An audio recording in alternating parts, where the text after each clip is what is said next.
Bismillahirrahmanirrahim. Assalamualaikum warahmatullahi wabarakatuh dan selamat sejahtera. Saya Muhammad Asri bin Ibrahim dari Sarjana Muda Pengurusan Polisi dan Sekitaran Sosial. Pada hari ini akan menjelaskan berkaitan dengan salah satu cabang komunikasi, iaitu komunikasi tanpa lisan atau non-verbal communication. Untuk awalnya, saya ingin menerangkan berkaitan dengan definisi komunikasi bukan lisan. Komunikasi bukan lisan atau non-verbal communication merupakan salah satu bentuk komunikasi yang sering digunakan. Kemahiran komunikasi bukan dengan menggunakan kata-kata ataupun suara semata-mata, tetapi ia turut melibatkan gerakan-gerakan anggota tubuh yang sering dikenali dengan isyarat atau body language. Penggunaan non-verbal juga melibatkan panca indera seperti mata, penggunaan objek, bentuk potongan rambut dan penggunaan simbol-simbol tertentu. Berdasarkan Dr. Agus Harjana, sarjana dari Universiti Gajah Mada Indonesia, beliau mendefinisikan komunikasi non-verbal sebagai komunikasi yang mesejnya dapat dihantar kepada penerima dalam bentuk non-verbal dan juga tanpa melibatkan kata-kata. Dalam kehidupan seharian kita, penggunaan komunikasi tanpa lisan sering digunakan oleh seseorang. Contohnya, menganggukkan kepala tanda bersetuju, menggelengkan kepala tanda tidak bersetuju, melambaikan tangan untuk memanggil seseorang. Dalam komunikasi tanpa lisan ini, terdapat beberapa tujuan ia dipraktikkan. Di sini saya menggariskan beberapa tujuan komunikasi tanpa lisan. Yang pertama, untuk mengurus perbualan. Yang kedua, untuk mengekspresi emosi. Yang ketiga, untuk mengekalkan hubungan. Dan yang keempat, untuk mempengaruhi orang lain. Dalam komunikasi tanpa lisan ini, terdapat beberapa jenis komunikasi yang ada padanya. Antara jenis-jenis komunikasi tanpa lisan atau non-verbal communication adalah yang pertama, memek muka. Ia melambangkan identiti, memberi tarikan dan menunjukkan emosi. Yang kedua, eye contact. Eye contact adalah faktor yang terpenting di dalam komunikasi tanpa lisan. Eye contact ada kalanya menunjukkan niat seseorang dalam komunikasi. Bentuk yang ketiga dalam komunikasi tanpa lisan ialah pergerakan badan atau body gesture.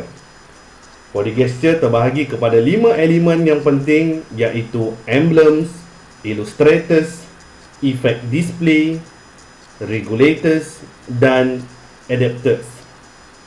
Bentuk yang keempat dalam non-verbal communication atau komunikasi tanpa lisan ialah sentuhan. Sentuhan juga melibatkan beberapa sentuhan yang penting, antaranya sentuhan kasih sayang, sentuhan kuasa dan kawalan, sentuhan agresif, dan sentuhan dalam agama atau ritual-ritual tertentu. Intonasi juga sedikit sebanyak menyumbang kepada komunikasi tanpa lisan. Komunikasi tanpa lisan, intonasi menggambarkan mesej seseorang. Contohnya, bahasa atau dialek tempatan yang digunakan oleh seseorang, nada yang digunakan, serta ketawa yang menunjukkan mesej kepada seseorang. Untuk ciri yang seterusnya ialah ciri olfactics. Olfactics ini melibatkan bau sebagai tarikan di dalam sesebuah proses komunikasi. Ciri yang ketujuh ialah proxemics. Proxemics ini ialah penggunaan ruang ketika berkomunikasi. Ini dapat dilihat apabila adanya jarak tertentu mengikut hubungan yang dilakukan. Penampilan fizikal juga tidak kurang menyumbang kepada komunikasi tanpa lisan. Penampilan fizikal ini digariskan dalam ciri yang ke-8, yang mana penampilan fizikal ini merupakan ciri yang paling banyak mempengaruhi komunikasi seseorang. Penampilan positif boleh memberi tarikan kepada orang lain, dan penampilan juga boleh memberikan mesej kepada orang lain. Untuk yang ke-9, Syronidemics mengambil tempat dalam ciri-ciri komunikasi tanpa lisan. Syronidemics ini adalah penggunaan masa untuk komunikasi semasa komunikasi dijalankan. Dan akhir sekali, jenis-jenis komunikasi tanpa lisan adalah artifacts.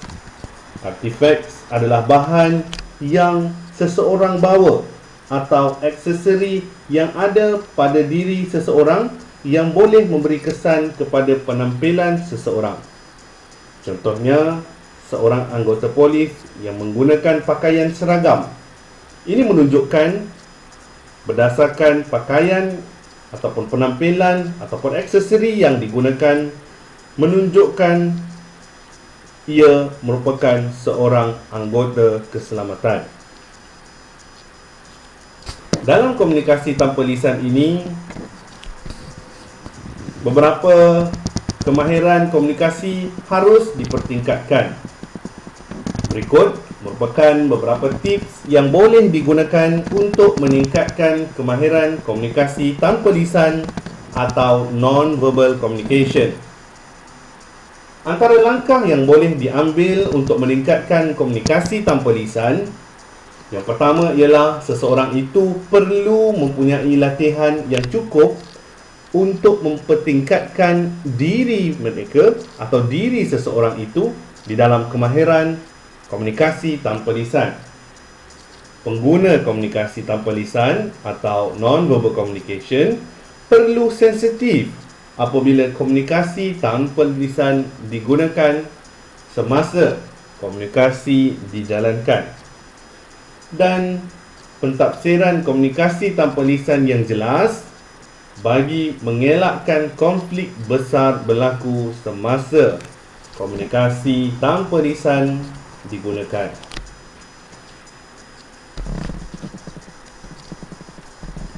Selepas penjelasan dibuat, anda boleh merujuk kepada slide-slide yang saya lampirkan, bermula dengan jurnal berkaitan dengan aplikasi non-verbal, diikuti pecahan keperluan komunikasi dalam aktiviti harian. Selain itu, video berkaitan dengan kepentingan komunikasi tanpa lisan turut disertakan. Diharapkan dengan paparan ini boleh memberi pencerahan kepada kita semua tentang ilmu komunikasi tanpa lisan ini. Sekian, yang baik itu datang daripada Allah Subhanahu wa taala, dan yang buruk itu datang daripada kelemahan diri saya sendiri. Wabillahi taufiq wal hidayah. Wassalamualaikum warahmatullahi wabarakatuh.